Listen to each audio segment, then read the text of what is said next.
बताओ हो गया। हम दूसरी बटन दबा रहे थे। बताओ हो गया। हाँ चालू हो गया, बताओ।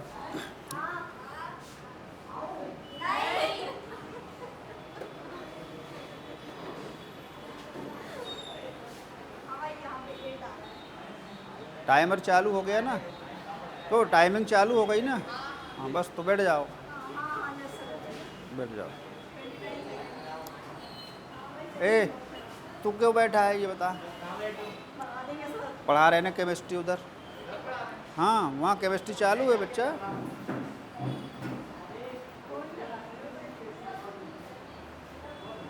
अच्छा आप लोग के किसी किसी के पास कॉपी किताब चालू नहीं है, रफ कॉपी सामने रखो बच्चा।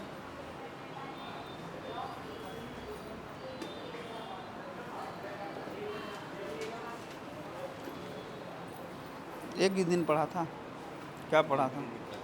कह रहे एक भी दिन नहीं पढ़ा।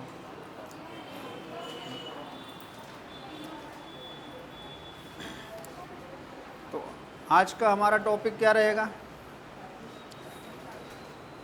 पिछली क्लास में हमने कहाँ तक देख लिया? पिछली क्लास में हमने देख लिया डिस्टेंस। क्या देख लिया? साथ में क्या देख लिया? डिस्प्लेसमेंट देख लिया। और इससे रिलेटेड हमने कुछ क्वेश्चंस भी कर लिए हैं। कर लिए हैं ना? ठीक। अब हमारा जो थोड़ा सा रिव्यू टाइप का देखो, एक मिनट। हमने जो डिस्टेंस और डिस्प्लेसमेंट पढ़ा था, डिस्टेंस का मतलब क्या होता था? Length of path. क्या होता था? डिस्टेंस का मतलब होता था लेंथ ऑफ पाथ। डिस्प्लेसमेंट का मतलब क्या होता था? डिस्प्लेसमेंट का मतलब होता था shortest distance. Shortest distance between final and initial position. ठीक है ना? ठीक तरह से इसको हमने आपके सामने रख दिया था। फिर इसके हमने कुछ क्वेश्चन कर लिए, अलग अलग ट्रैक पर क्वेश्चन किए थे। आज जो हमारा टॉपिक होगा, आज का हमारा जो टॉपिक है, उस टॉपिक पर हम क्या क्या देखने वाले हैं? पहले देख लेंगे हम स्पीड। क्या देखेंगे? फिर हम देखेंगे वेलोसिटी। क्या देखेंगे? और स्पीड में हम देखेंगे एवरेज स्पीड और इंस्टेंटेनियस स्पीड। वेलोसिटी में भी देखेंगे एवरेज वेलोसिटी और इंस्टेंटेनियस वेलोसिटी। ये चार टॉपिक हमको आज क्या करने हैं? समझने हैं। ठीक है? तो सबसे पहले हम स्टार्ट करते हैं आपकी स्पीड से। तो चलिए आज देखते हैं कि स्पीड होता क्या है। तो सबसे पहले आपको इस तरह से देखना है स्पीड।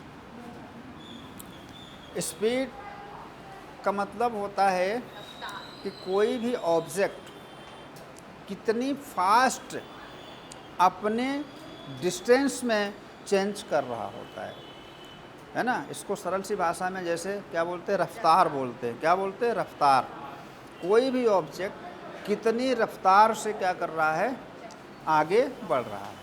अब जैसे देखो, अगर मैं कहता हूँ कोई ऑब्जेक्ट यहाँ पर है और इस तरफ जाना है उसको।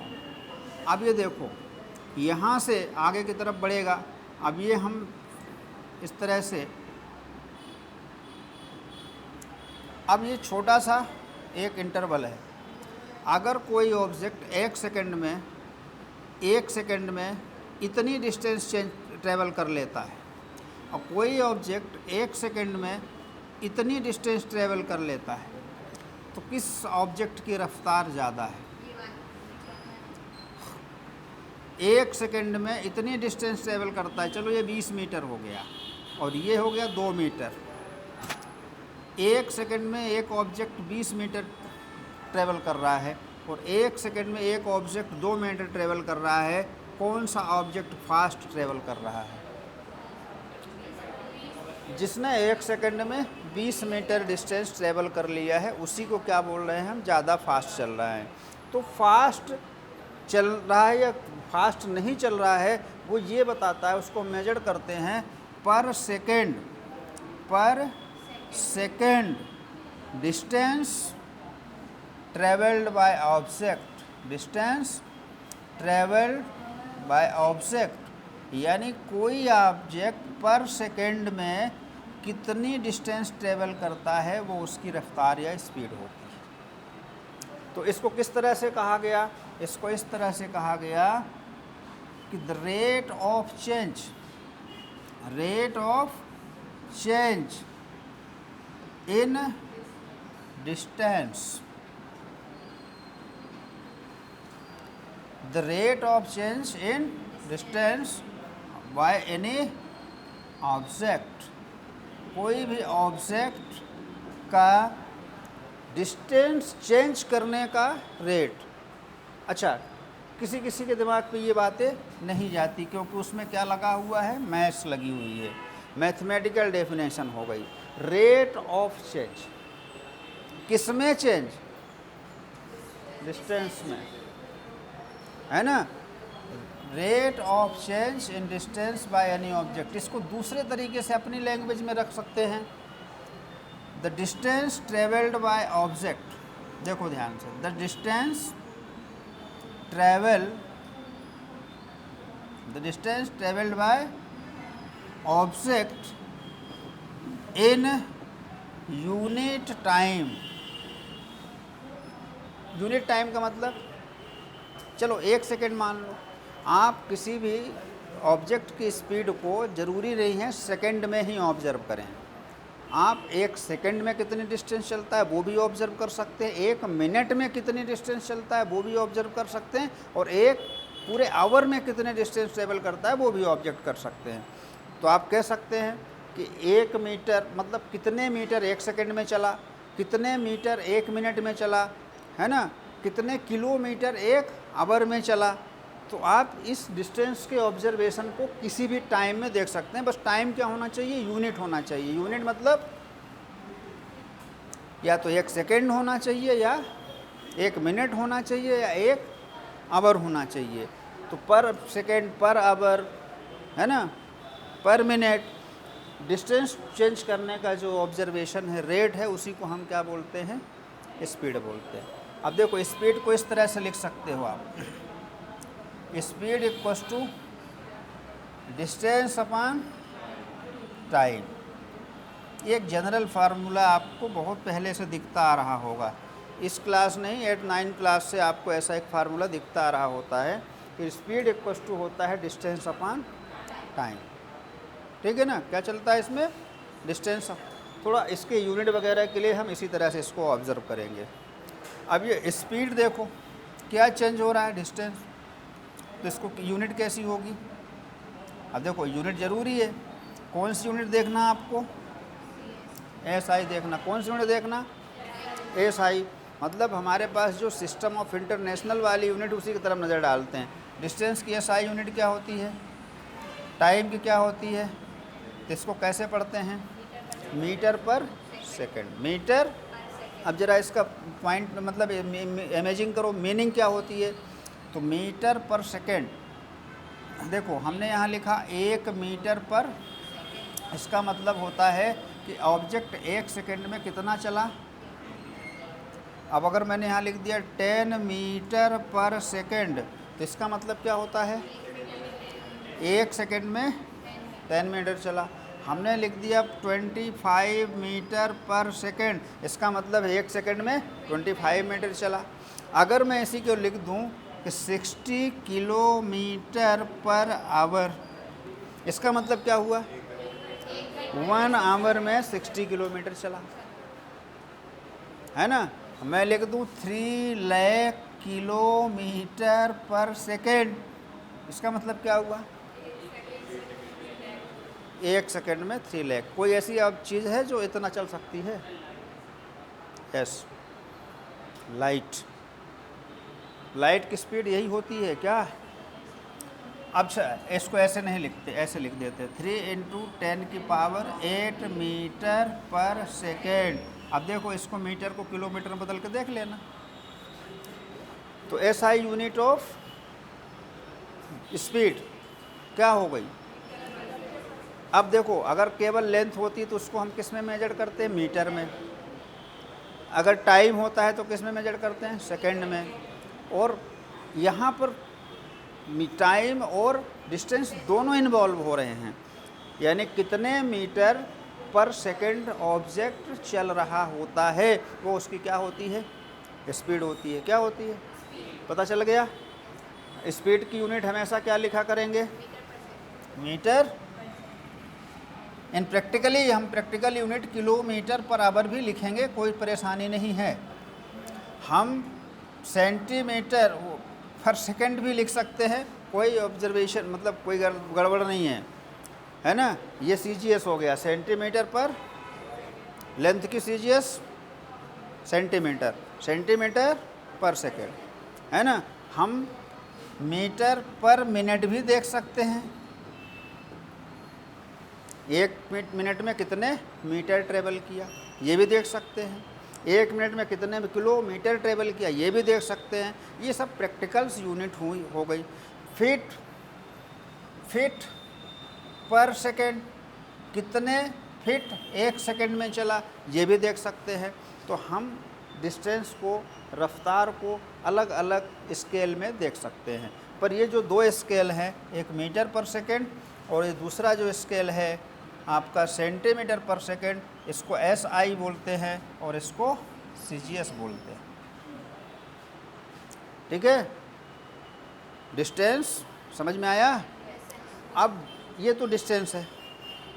अच्छा, इसका डायमेंशन देखो, डायमेंशन भी होता है ना। डायमेंशन क्या होता है? डायमेंशन से क्या पता चलता है कि इस जैसे मान के चलो आपने स्पीड की बात की, स्पीड कैसी फिजिकल क्वांटिटी है? डेराइव्ड है। कैसी है? डेराइव फिजिकल क्वांटिटी हो गई। अब इस फिजिकल क्वांटिटी में कौन कौन से फंडामेंटल क्वांटिटीज़ इन्वॉल्व हैं? तो आपने देखा मीटर इन्वॉल्व है और सेकंड इन्वॉल्व है। तो इसका डायमेंशन क्या हुआ? मीटर पर सेकंड से मीटर को लेंथ लिखते हैं, टाइम को T लिखते हैं, तो L/T-1 ये इसका क्या हो गया? डायमेंशन हो गया। क्या हो गया? डायमेंशन, है ना। तो पर सेकंड कितना मीटर डिस्टेंस ट्रेवल किया जा रहा है वो उसकी क्या हो जाती है? स्पीड हो जाती है। Speed equals to distance upon time लिख दिया जाता है, यूनिट मीटर पर सेकंड लिख दिया जाता है। डायमेंशन अपना L/T-1 हो जाता है। अब प्रॉब्लम ये आती है, इसको हम किस व्यू पर देखें कि ये फिजिकल क्वांटिटी में देखा जाता था वो स्केलर है या वेक्टर है। तो फिजिकल क्वांटिटीज़ में स्केलर और वेक्टर की बात करें तो बच्चों स्पीड में सिर्फ हम क्या देखते हैं? सिर्फ रफ्तार चेक करते हैं। क्या चेक करते हैं? डायरेक्शन चेक नहीं करते हैं। तो डायरेक्शन ना होने के कारण ये कैसी क्वांटिटी है? स्केलर क्वांटिटी है। कैसी क्वांटिटी है? यह एक स्केलर क्वांटिटी है। स्केलर वो क्वांटिटी है जिसमें डायरेक्शन की ज़रूरत नहीं होती। किसी भी डायरेक्शन पे रफ्तार कितनी भी हो सकती है, उसमें हमें डायरेक्शन की ज़रूरत नहीं है। इसलिए इसको क्या बोलते हैं? इसको बोलते हैं स्केलर क्वांटिटी। कौन सी क्वांटिटी है? Scalar quantity. तो बात यहाँ तक समझ में आ गई, ये स्केलर क्वांटिटी है। यूनिट समझ में आ गया, होती क्या है ये, है ना, और इसका डायमेंशन क्या होता है। चलिए अब इसके बाद हम बात कर लेते हैं, इसके बाद हम स्पीड के 2 इम्पोर्टेंट बात कर लेते हैं। देखिए, स्पीड हम 2 तरीके से ऑब्ज़र्व करते हैं। एक तो हम एवरेज, जैसे कोई ऑब्जेक्ट ट्रेवल करता है, क्या करता है? तो यूनिफॉर्म स्पीड से ऑब्जेक्ट चलता रहे।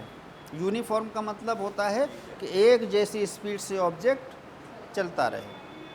ठीक है, तो उस सिचुएशन पर हमको एवरेज की ज़रूरत ही नहीं पड़ती। पता है कि वो ऑब्जेक्ट यूनिफॉर्म, जैसे आपका कोई ऑब्जेक्ट 20 मीटर पर सेकंड की रफ्तार से चला और वो 20 मीटर पर सेकंड की रफ्तार से ही कंटिन्यू क्या हो रहा है? चल रहा है ना।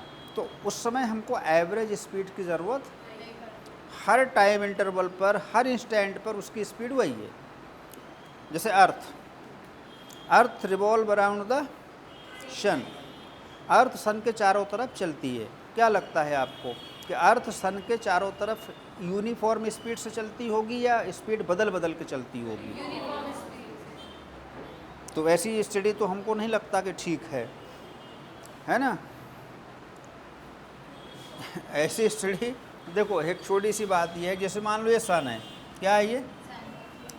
अब ऐसे रास्ते पर अर्थ नहीं चलता, ध्यान रखना, ऐसे सर्कुलर रास्ते पर अर्थ नहीं चलता। अर्थ का जो रास्ता है वो थोड़ा सा इस तरह से ऐसे कुछ चलती है, जिसको बोलते हैं एलिप्स। सर्कल नहीं, सर्कल का दूसरा पार्ट है ना, टाइप है ये, क्या है, इसको बोलते हैं एलिप्स। अब ज़रा ध्यान दो, जब अर्थ यहाँ से पास हो रही होगी, मान लो अर्थ कहाँ है, यहाँ है, तो यहाँ इसकी डिस्टेंस क्या है, ज़्यादा है। जब अर्थ इस जगह पर होगा तो यहाँ पर स्पीड क्या होगा, यहाँ की डिस्टेंस क्या होगी, कम होगी।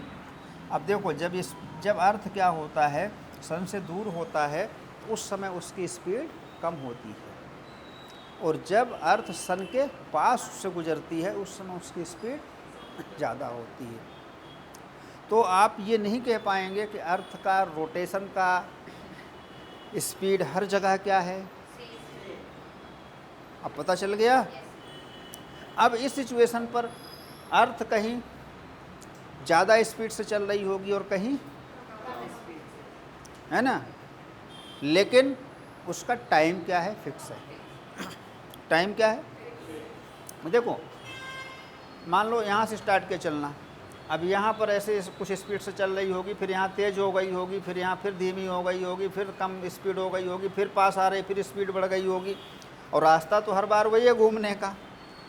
तो पहले राउंड पे जहाँ जिस स्पीड से चली है, अगले राउंड में भी वहाँ उस स्पीड से ही चलेगी। इसलिए टाइम क्या लगता है, हर राउंड का सेम लगता है।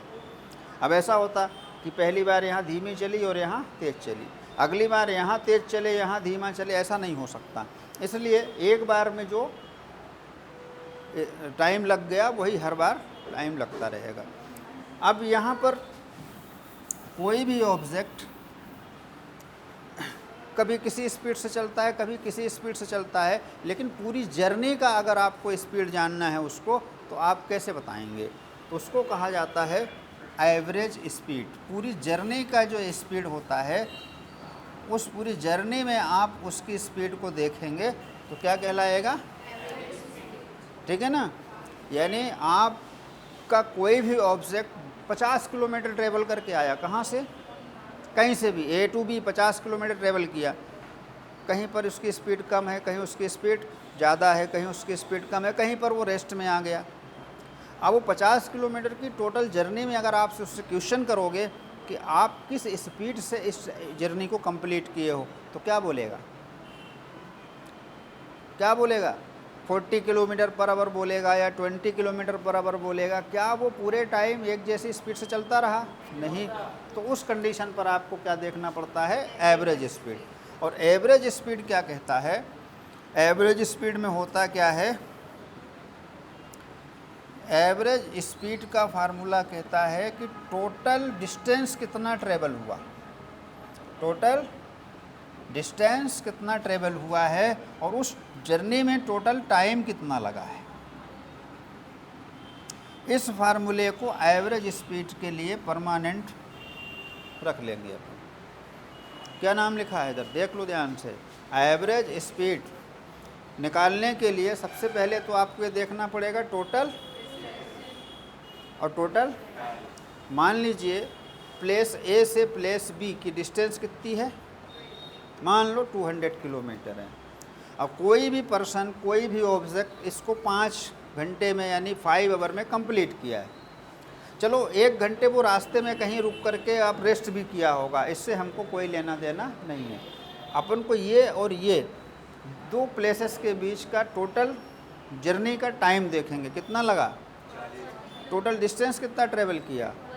अब 200 टोटल डिस्टेंस हो गया, 5 आवर लगा, 40 किलोमीटर पर आवर की स्पीड आ रही है इसमें। कितनी आ रही है, तो जब 200 किलोमीटर ट्रेवल करने के लिए 5 आवर लगा दिए, है ना। तो यही ना बोलेंगे कि 40 किलोमीटर पर आवर की जर्नी हुई। अब मान के चलो एक बस ए से बी जाती है, तो क्या बस बराबर स्पीड से जाती है? नहीं जाती। कैसे जाती है? पैसेंजर उतारेगी, फिर कहीं खड़ी होकर पैसेंजर लेगी, रुक रही है, चल रही है, फिर कुछ नहीं मिला, बढ़िया रोड मिली, हाईवे, तो 60, 70, 80, 90, 100 की स्पीड से भी चल रही होती है। फिर तो उस सिचुएशन पे एवरेज ही काम करता है। किसको क्या बोलते हैं? एवरेज। याद रहेगा, total distance travel by object upon total time taken by object is called average speed. अब यहाँ पर आती है एक दूसरी स्पीड, इसका क्या नाम है? इसका क्या नाम है? मैथमेटिकली कैसे लिख दें? टोटल डिस्टेंस को एस लिख दें, टोटल टाइम को टी लिख दें, कैसे भी ऑब्जर्व कर सकते हो, है ना। S total distance, delta T total time interval, इस तरह से भी लिख सकते हो। अब यहाँ इसका क्या नाम रखा गया है? इसका नाम रखा गया है इंस्टैंटेनियस स्पीड। इसका नाम क्या है? अब ये इंस्टेंट क्या होता है? इंस्टेंट, एट इंस्टेंट मतलब किसी पर्टिकुलर टाइम का स्पीड, पर्टिकुलर टाइम का स्पीड। जैसे मान लो 1 बजे किसी ऑब्जेक्ट ने जर्नी स्टार्ट की, और जब 1:10 हुए उस समय भी ऑब्जेक्ट क्या कर रहा है? चल रहा है। तो 1:10 जैसे ही कंप्लीट हुए उस समय अगर आपसे पूछोगे कि इस टाइम पर आपका स्पीड कितनी थी, तो उस टाइम पर उसकी जो स्पीड मिलेगी वही कहलाती है instantaneous. At time, at instant क्या बोलते हैं? ये कह रहा है speed of object at instant. ये इंस्टेंट वर्ड जो लग रहा है ये पर्टिकुलर किसी एक टाइम को रिप्रेजेंट करता है, पर्टिकुलर एक टाइम को रिप्रेजेंट करता है ना। t=4, t=6, t=8, जो भी आप इंस्टेंट टाइम दोगे उस टाइम की जो स्पीड आपको मिलेगी उसी का नाम रखा जाता है इंस्टेंट। तो speed of object at instant. अब इसको कैसे निकालोगे? इसको इस निकालने के लिए आपको हमेशा v, देखो इंस्टेंट, देखो ये क्या है? ये भी है, ये क्या है? b एवरेज है। इसमें टोटल डिस्टेंस और टोटल टाइम इंटरवल यूज करना है। v इंस्टेंट है। v इंस्टेंट का मतलब क्या होता है? ये v इंस्टेंट का मतलब होता है ds/dt। इसमें डेल्टा नहीं लगेगा, इसमें क्या लगेगा? और इस क्वांटिटी को, इस वाली क्वांटिटी को हम क्या पढ़ते हैं? इसको बोलते हैं डिफरेंशियल। क्या बोलते हैं? तो किसी इंस्टेंट पर क्या निकालने के लिए, किसी इंस्टेंट पर आपको स्पीड निकालने के लिए आपको क्या करना पड़ेगा? ds/dt करना पड़ेगा। तो ds/dt is called instantaneous speed. तो स्पीड कितने टाइप की है? 2 टाइप की। पहली एवरेज, दूसरी पूरे टाइम इंटरवल के पूरे डिस्टेंस को पूरे टाइम इंटरवल से क्या कर दिया जाता है? डिवाइड कर दिया जाता है। और इंस्टेंट में तुरंत का चाहिए, इसलिए आपको क्या करना पड़ेगा? डिस्टेंस का टाइम के साथ डिफरेंशिएट करना होगा।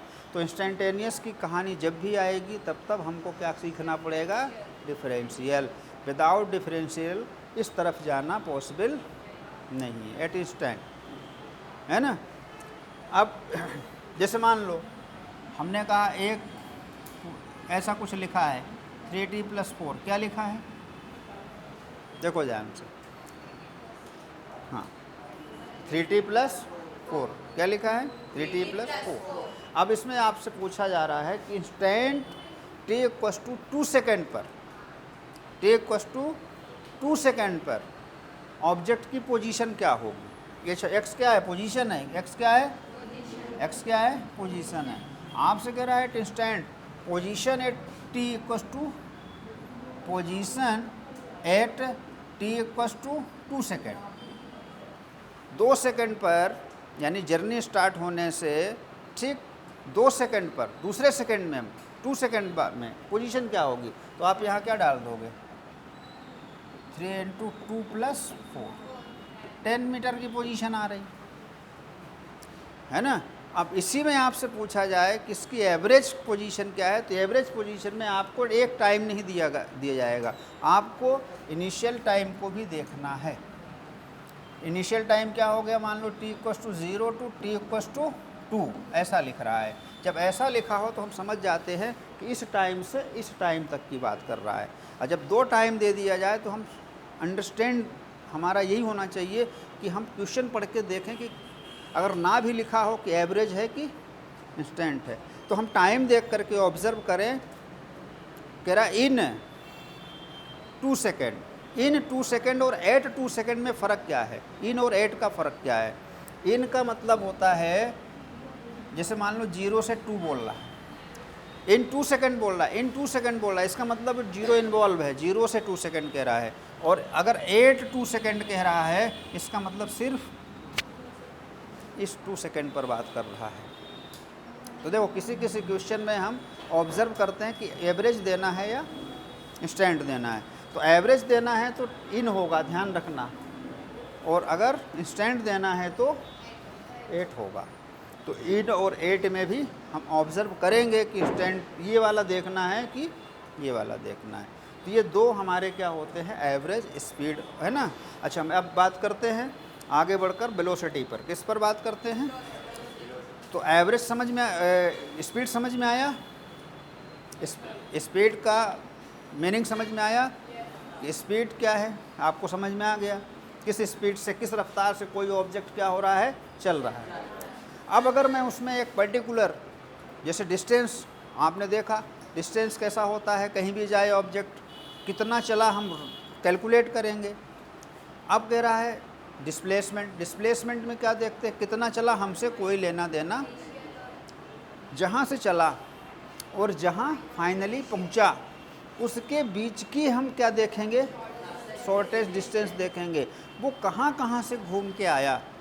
अगर एक स्टूडेंट घर से निकलता है और सिर्फ उसको इंस्टीट्यूट तक जाना है, तो हम तो ये ऑब्ज़र्व करेंगे ना कि उस स्टूडेंट का घर तो मैं जानता हूँ कहाँ है, और यहाँ पर जहाँ आता है वो दोनों के बीच की डिस्टेंस तो हमको पता है 2 किलोमीटर है। अब वो स्टूडेंट 2 किलोमीटर की बजाय 10 किलोमीटर चल के आए, 20 किलोमीटर चल के आए, उससे हमें क्या लेना देना। तो हम क्या देखेंगे, उस डिस्प्लेसमेंट, शॉर्टेज डिस्टेंस पकड़ना चाहिए उसको। अब वो डिस्टेंस कहीं से भी चल के आए, पहले एक फ्रेंड के यहाँ गया, फिर दूसरे के यहाँ गया, फिर तीसरे, ऐसे में तो लंबा डिस्टेंस ट्रेवल कर रहा है वो। तो डिस्टेंस से हमको कोई लेना देना, डिस्प्लेसमेंट में रास्ता कितना चला इससे कोई मतलब नहीं है। बच्चा हमेशा कंफ्यूज हो जाता है, ये डिस्टेंस है और ये, और हमने बताया है कि डिस्टेंस और डिस्प्लेसमेंट में, डिस्प्लेसमेंट कभी भी डिस्टेंस से बड़ा नहीं हो सकता। इन केस कभी कभी इक्वल हो जाता है डिस्प्लेसमेंट का मैग्नीट्यूड कभी कभी डिस्टेंस के, लेकिन वो तब जब ऑब्जेक्ट एक स्ट्रेट लाइन में विदाउट डायरेक्शन चेंज करे चल रहा हो। ऐसे था ना कि अगर इधर ही ऑब्जेक्ट जा रहा है और डायरेक्शन चेंज नहीं कर रहा है, और यहाँ ए से चल के बी में क्या हो गया है, रुक गया है। अब आपसे पूछा जाएगा डिस्टेंस बताइए और डिस्प्लेसमेंट बताइए, तो दोनों क्या होंगे, सेम होंगे, है ना, मैग्नीट्यूड सेम होगा। तो अब आपको देखना है कि अगर हम स्पीड को एक पर्टिकुलर डायरेक्शन पर ले जाएं, कहाँ ले जाएं, पर्टिकुलर डायरेक्शन पे। अभी तक हम बात कर रहे थे how fast object move, object कितना फास्ट मूव कर रहा है, स्पीड बोल रहा हूँ। और अगर मैं बोलना शुरू कर दूँ कि how fast and in which direction, क्या ऐड कर लिया हमने, क्या ऐड कर लिया, डायरेक्शन। अगर हम स्पीड में क्या ऐड कर लूँ, पर्टिकुलर डायरेक्शन ऐड कर लूँ, तो क्या बन जाता है, वेलोसिटी बन जाता है। स्पीड में क्या ऐड कर लिया जाए, तो वेलोसिटी को कुछ डेफिनेशन इस तरह से दे सकते हैं। वेलोसिटी क्या होती है, वेलोसिटी कह रहा है the rate of change in displacement. अब यहाँ पर किसमें चेंज देखा रहा है? Is called velocity. वेलोसिटी में डायरेक्शन है और कुछ भी एक्स्ट्रा नहीं है। स्पीड को ही समझ लो डायरेक्शन बताने लगे तो वो बन जाती है, क्योंकि जब वेलोसिटी का मैग्नीट्यूड निकालोगे आप तो हमेशा स्पीड ही मिलेगी। वेलोसिटी का क्या निकालोगे? मैग्नीट्यूड, तो हमेशा उसकी स्पीड ही मिलेगी। स्पीड होती ही है वेलोसिटी का क्या? मैग्नीट्यूड। अब देखो वेलोसिटी का मतलब यहाँ पर इस तरह से लिख सकते हैं। देखो यहाँ पर लिखते हैं डिस्प्लेसमेंट। क्या लिखते हैं? ऑब्जेक्ट का अपॉन क्या लिखते हैं? टाइम। वेलोसिटी को भी v से लिखते हैं, बस ऊपर क्या रहता है? पहचान। स्पीड भी v से लिखना, वेलोसिटी भी v से लिखना, लेकिन एरो बनाना है। एरो बनाना है मतलब क्या है ये? हाँ, अब s डिस्प्लेसमेंट भी कह दो। देखो डेल्टा टी सेम फार्मूला है, इसलिए डिस्प्लेसमेंट है, ये डिस्टेंस नहीं है। ये क्या है? अब ऐसा नहीं है कि हम s नहीं लिख सकते। देखो आप डिस्प्लेसमेंट को s रिप्रेजेंट कर रहे हो तो डिस्प्लेसमेंट है, और डिस्टेंस को s रिप्रेजेंट कर रहे हो तो वो डिस्टेंस है। बस फ़र्क क्या है कि डिस्प्लेसमेंट तो हमें पता है ना कैसे निकालना है, हमको फाइनल और इनिशियल ऑब्जर्वेशन देखनी है। और डिस्टेंस में क्या देखना है? डिस्टेंस कितनी ट्रेवल करी, पूरा पाथ देखना है, पाथ की लेंथ देखना है। तो यही होता है क्या? वेलोसिटी। अच्छा, इसमें भी आपको क्या देखना है? यूनिट वगैरह देखना है, तो कुछ फ़र्क नहीं है। देखो डिस्प्लेसमेंट भी किससे मेजर्ड होगा? मीटर से, तो मीटर पर second. Similar unit same, dimension LT-1 same. जहाँ हमने लिखा था स्केलर वहाँ लिख देंगे वेक्टर। ये फ़र्क रहेगा। जैसे डिस्टेंस स्केलर था, डिस्प्लेसमेंट वेक्टर था, वैसे ही यहाँ स्पीड स्केलर है और वेलोसिटी वेक्टर हो गया। स्पीड और वेलोसिटी में सिर्फ फ़र्क किस चीज़ का है? स्केलर और वेक्टर का, है ना। जैसे अगर किसी ने बोला ये वेलोसिटी है, ठीक है, ये क्या है? उसका मैग्नीट्यूड है। क्या बन जाएगा? ये क्या है? Magnitude of velocity is always speed. क्या देगा? ठीक है, तो ये क्या हो गया आपका? स्पीड। अब अगर आपसे पूछा जाए यूनिट वगैरह सब कुछ सेम रखना है, कुछ बदलाव, कोई परिवर्तन नहीं आएगा, सिर्फ और सिर्फ फ़र्क किसका रहेगा? डायरेक्शन का फ़र्क रहेगा। अब ज़रा देखो इसके भी टाइप कितने हैं? वेलोसिटी के टाइप मतलब अपन सिर्फ दो चीज़ें ऑब्जर्व कर लें। वही एक कौन सी वेलोसिटी? Average velocity. दूसरी इंस्टेंटेनियस वेलोसिटी। तो एवरेज और इंस्टेंटेनियस वेलोसिटी में फ़र्क क्या है? इसको इस तरह से देखो, जब कभी भी आपको क्या निकालना हो, एवरेज वेलोसिटी निकालनी हो, तो आप टोटल टाइम तो लिखेंगे ही, लेकिन ऊपर क्या लिखेंगे? टोटल डिस्प्लेसमेंट लिखेंगे। आपको पता है डिस्टेंस कभी नेगेटिव नहीं आती, डिस्टेंस हमेशा, लेकिन डिस्प्लेसमेंट ज़ीरो भी हो सकता है। मूविंग ऑब्जेक्ट का डिस्टेंस कभी ज़ीरो नहीं होगा, लेकिन मूविंग ऑब्जेक्ट का डिस्प्लेसमेंट ज़ीरो भी हो सकता है, इसलिए एवरेज वेलोसिटी ज़ीरो भी मिल सकती है। समझ में आ गया? टोटल टाइम से टोटल डिस्प्लेसमेंट निकालना है और ऐड कर दो। अब यहाँ देखो यही है velocity at instant, particular time पर, किसी पर्टिकुलर टाइम पर जो वेलोसिटी आपको दिखेगी वो वेलोसिटी क्या कहलाएगी? इंस्टेंटेनियस। और इसको किस तरह से लिखोगे? v बराबर। अब ज़रा ध्यान से देखना, ये भी वही कहानी है। वही है कि नहीं है? वही है कि नहीं है? हमको यहाँ भी क्या करना है? यहाँ भी हमको डिफरेंशियल ही करना है ना। यहाँ टोटल डिस्प्लेसमेंट हमने लिखा, टोटल डिस्प्लेसमेंट अपन टोटल टाइम हो जाएगा, लेकिन यहाँ क्या होगा? डिफरेंशियल होगा। तो वेलोसिटी का जो इंस्टेंट वाला पार्ट होता है उसके लिए हमें कहाँ जाना होगा, डिफरेंशियल की तरफ जाना ही होगा। तो ये होता है दो, हम देखेंगे एवरेज वेलोसिटी और एवरेज। थोड़ा सा इसके डिफरेंस की तरफ बात कर लेते हैं, कंपैरेटिव स्टडी कर लेते हैं। जैसे आपसे किसी ने कह दिया ये स्पीड है और ये वेलोसिटी है, इसमें फ़र्क क्या है? फ़र्क क्या है? चलो तुमने सबसे पहले बात कर लिया, स्पीड क्या है? स्केलर है। चलिए मेजर पार्ट की बात करते हैं, बाकी तो सब किताबों में लिखा रहता है, ये भी लिखा ही रहता है। तो सबसे पहली बात, स्केलर क्वांटिटी है और वो क्योंकि इट हैव नो डायरेक्शन, है ना, इसके पास कोई डायरेक्शन की ज़रूरत नहीं है। और ये वेक्टर इसलिए है क्योंकि इट है डायरेक्शन, है ना, इसमें डायरेक्शन मस्ट। चलो, है ना, चलो ठीक है, जो बोलोगे वही लिखूँगा, है ना। ये किसमें क्या चेंज होता है ना, it is change in distance, ये डिस्टेंस के चेंज होने से बनता है, ठीक है। और ये it is change in displacement, ठीक है, स्कूल वगैरह में ऐसा लिख देना, it is change in displacement, ठीक है। जो हमारे लिए ज़रूरी है उस डिफरेंस की तरफ जाना है। सबसे इम्पोर्टेंट बात देखना, स्पीड नेवर नेगेटिव, ध्यान रखना। घटे बढ़े हम उसे नेगेटिव नहीं बोलेंगे क्योंकि उसमें डायरेक्शन का कोई रोल नहीं है, लेकिन इट कैन पॉजिटिव भी हो सकता है, नेगेटिव भी हो सकता है एंड जीरो भी हो सकता है, ठीक है। ये कैसी हो सकती है?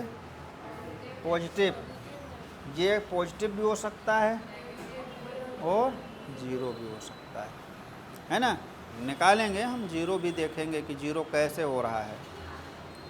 तो ये मतलब इसमें आपको बस ऐसी थोड़ी सी ऑब्जर्वेशन देखना है। इसको कैसे रिप्रेजेंट कर रहे हैं अपन? ऐसे रिप्रेजेंट कर रहे हैं, देखो S by delta T instantaneous हो गया तो D S upon D T. इसको कैसे रिप्रेजेंट कर रहे हैं? वी वेक्टर से एस वेक्टर अपान, है ना, डेल्टा टी, या वी इंस्टेंटेनियस में जाएंगे डी एस वेक्टर अपान, इसी को हम D R vector upon D T भी कह सकते हैं। R is the position vector, R क्या है? पोजीशन वेक्टर होगा, है ना।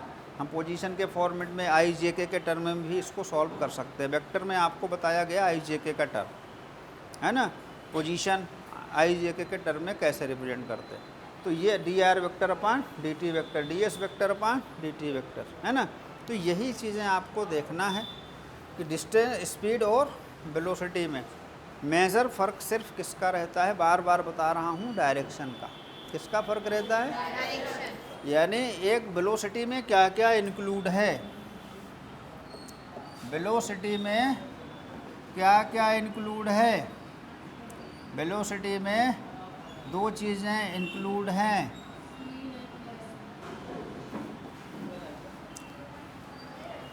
वेलोसिटी में दो चीज़ें इंक्लूड हैं, स्पीड भी और डायरेक्शन। तो दो चीज़ों के कॉम्बिनेशन से बना हुआ है, थोड़ा ध्यान रखना पड़ेगा, ठीक है ना। अब इसके बाद अच्छा देखो, थोड़ा सा हम बात कर लेते हैं। अब बात कर रहे हैं तो थोड़ा सा बात कर लें यूनिफॉर्म स्पीड और नॉन यूनिफॉर्म स्पीड। देखो यूनिफॉर्म और नॉन यूनिफॉर्म, दो पार्ट में हम इस पूरे चैप्टर को पढ़ेंगे। एक जगह ये दिखेगा और एक जगह ये दिखेगा। यूनिफॉर्म स्पीड का मतलब होता है स्पीड एक जैसी बनी रहे, है ना। स्पीड कैसी रहे? कांस्टेंट रहे, मतलब स्पीड चेंज ना हो। जब स्पीड चेंज नहीं होगी तो बच्चों इसमें एक चीज़ इंक्लूड होगी, उसमें एक्सीलरेशन नहीं होगा। अब ये एक्सीलरेशन नहीं पता, एक्सीलरेशन पता है क्या क्या होता है, नहीं पता, तो अब बात बताऊँगा फिर, इसलिए इसको पढ़ना भी ठीक नहीं है अभी। कांस्टेंट, थोड़ा इतना ध्यान रखो, यूनिफॉर्म स्पीड में स्पीड क्या रहेगी और एक्सीलरेशन क्या रहेगा। एक्सीलरेशन होता क्या है अभी मैं बता देता हूँ थोड़ी देर, 2 मिनट बाद। और यहाँ देखो non uniform speed, non uniform speed का मतलब है स्पीड कांस्टेंट नहीं रहेगी, स्पीड कांस्टेंट नहीं रहेगी, मतलब बदलती रहेगी, कभी स्पीड कम होगी कभी स्पीड ज़्यादा होगी, है ना। और इसमें एक्सीलरेशन 0 नहीं होगा, इसी को बोलते हैं दूसरी लैंग्वेज में एक्सीलरेटेड स्पीड, एक्सीलरेटेड स्पीड, ठीक है। अब मैं तीसरी, इसके बाद आपके स्पीड की बात समझ में आ गई, किसकी बात समझ में आ गई, वेलोसिटी की। अब मैं थोड़ा सा आपको एक्सीलरेशन की तरफ भी ले चलूँगा और एक्सीलरेशन का इंट्रोडक्शन दूंगा अकेले, क्योंकि विस्तार से एक्सीलरेशन हम अलग पढ़ेंगे और एक्सीलरेशन के 2 पार्ट करके पढ़ेंगे, एक कांस्टेंट एक्सीलरेशन पढ़ेंगे और एक वेरिएबल एक्सीलरेशन पढ़ेंगे। लेकिन एक्सीलरेशन होता क्या है, चलो इसको भी देख लेते हैं। एक्सीलरेशन, अब देखो एक्सीलरेशन की बात को पकड़ना। एक्सीलरेशन का मतलब ये होता है कि जब कोई ऑब्जेक्ट क्या करता है, मूव करता है। तो अब इसका एक एग्जाम्पल, छोटे से एग्जाम्पल, मान लो ये बस स्टॉप में एक बस खड़ी है, बस किस में है, रेस्ट में, ठीक है। अच्छा, बस क्या करेगा, ये स्टार्ट करेगा, ड्राइवर क्या करेगा, अच्छा बस ही नहीं कोई भी चीज़ क्या होगी, स्टार्ट होगी। स्टार्ट होने के बाद उसमें क्या लगाएगा, गियर लगाएगा, क्या लगाएगा, क्या गियर लगाने से गाड़ी चल पड़ेगी, क्या करना पड़ेगा। अब ये नाम तुमको खुद पहले से पता है कि वो एक्सीलरेट करेगा, एक्सीलेटर पकड़ेगा वो, है ना, किसी के पैर में किसी के हाथ में। जब उस एक्सीलरेशन, देखो नाम ही उसका क्या है, अब वो एक्सीलरेट क्यों करेगा, क्योंकि इसकी स्पीड बढ़ेगी। जैसे जैसे वो एक्सीलरेट करेगा, मतलब उसको क्या करेगा, ऐसे घुमाएगा या पैर से पुश करेगा, तो क्या होगा, वो अपनी स्पीड बढ़ाएगा।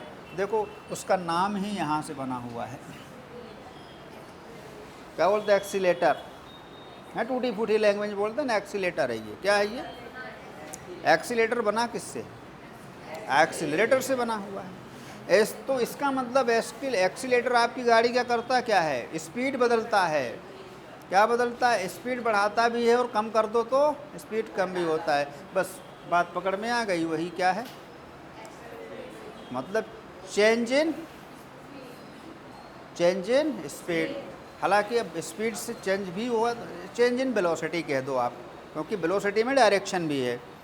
तो क्या रहा एक्सीलरेशन का मतलब क्या होता है, द रेट लगा लो, rate of change in velocity is called acceleration. बस इसी बात को पकड़ लो। एक्सीलरेशन क्या है, स्पीड वेलोसिटी में चेंज इन वेलोसिटी। अब देखो वेलोसिटी किधर चेंज होगी, वेलोसिटी किधर चेंज होगी, जिधर ऑब्जेक्ट में फोर्स लगेगा, जिधर ऑब्जेक्ट में। अब इस बोर्ड को फोर्स लगा के आगे की तरफ पीछे की तरफ धकेलेंगे तो किधर जाएगा, ये अपनी तरफ पुल करेंगे किधर आएगा, तो स्पीड किधर चेंज होगी, जिधर फोर्स लगेगा।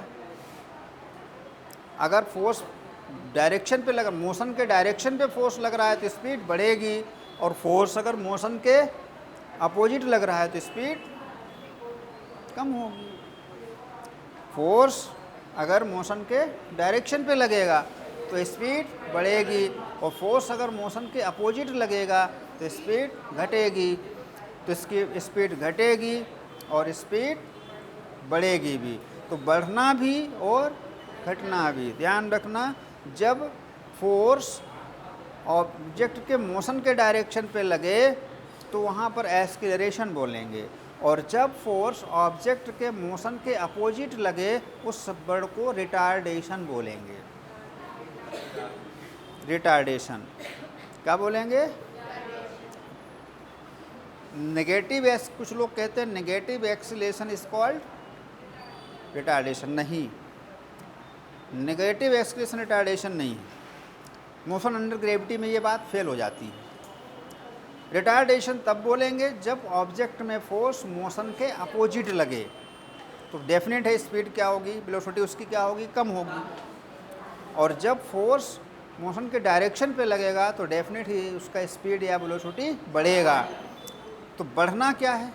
एक्सीलरेशन। और कम होना क्या है? और कम तभी होगा जब फोर्स अपोजिट लगेगा मोशन के। तो क्या कह रहा है? Rate of change in velocity is called acceleration. तो एक्सीलरेशन वर्ड समझ में आया। इसको किससे लिखते हैं? एक्सीलरेशन को ए से लिखेंगे। किससे लिखेंगे? ये क्या है? Change in velocity. क्या है ये? अपन तो हाँ टाइम इंटरवल लिख सकते हैं, टाइम इंटरवल। अब देखो चेंज इन वेलोसिटी।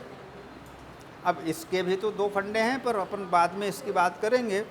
देखो चेंज इन वेलोसिटी, चलो डेल्टा भी लिख लेता हूँ। Change in time interval delta T लिख लेता हूँ। ये क्या है? एक्सीलरेशन है ना। इसका मतलब है v final minus v initial upon t2 minus, इस तरह से हम इसको लिख पाएंगे। बात करेंगे इस पर, बहुत सारी बात होंगी। चलो यूनिट देख लो इसकी। अब बताओ इसमें क्या क्या मिलकर बनाया इसने? वेलोसिटी को और टाइम को। वेलोसिटी की यूनिट हमको पता है मीटर पर सेकेंड अपॉन, नीचे अलग से टाइम आ रहा है तो मीटर, अब ये नीचे ही आने वाला है, सेकेंड और सेकेंड मिल के क्या हो जाएगा? तो मीटर पर सेकेंड स्क्वायर। इसका मतलब है यहाँ से देखो पर सेकेंड कितने मीटर पर सेकेंड की वेलोसिटी चेंज हो रही है। देखो ध्यान से, मीटर पर सेकेंड क्या है? वेलोसिटी। वेलोसिटी में पर सेकेंड चेंज।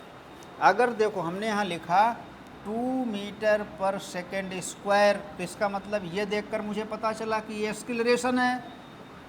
यूनिट देख के क्वांटिटी पहचानना। मीटर पर सेकेंड स्क्वायर मतलब इसकी रियल मीनिंग ये हुआ कि 2 मीटर पर सेकेंड की वेलोसिटी पर सेकेंड चेंज हो रही है। मतलब अगर t = 1 सेकेंड पर वेलोसिटी 0 है और t = 1 पर वेलोसिटी कितनी हो गई? 2। तो 1 सेकंड में वेलोसिटी कितना चेंज हुई? 0 से 2 मीटर पर चेंज हुई, 2 मीटर पर सेकंड चेंज हुई। देखो कह रहा है कि 2 मीटर पर सेकंड की वेलोसिटी पर सेकंड चेंज हो रही है। मतलब इसके साथ में क्या लग गया? मीटर पर। इसको ऐसे भी लिख सकते हैं, ठीक है। अब इसका डायमेंशन क्या लिख सकते हो? मीटर का L, ये अरे कुछ नहीं है, नीचे से ऊपर ले गए। अब देखो मीटर को L लेंथ लिखते हैं, टाइम को T लिखते हैं। ये देखो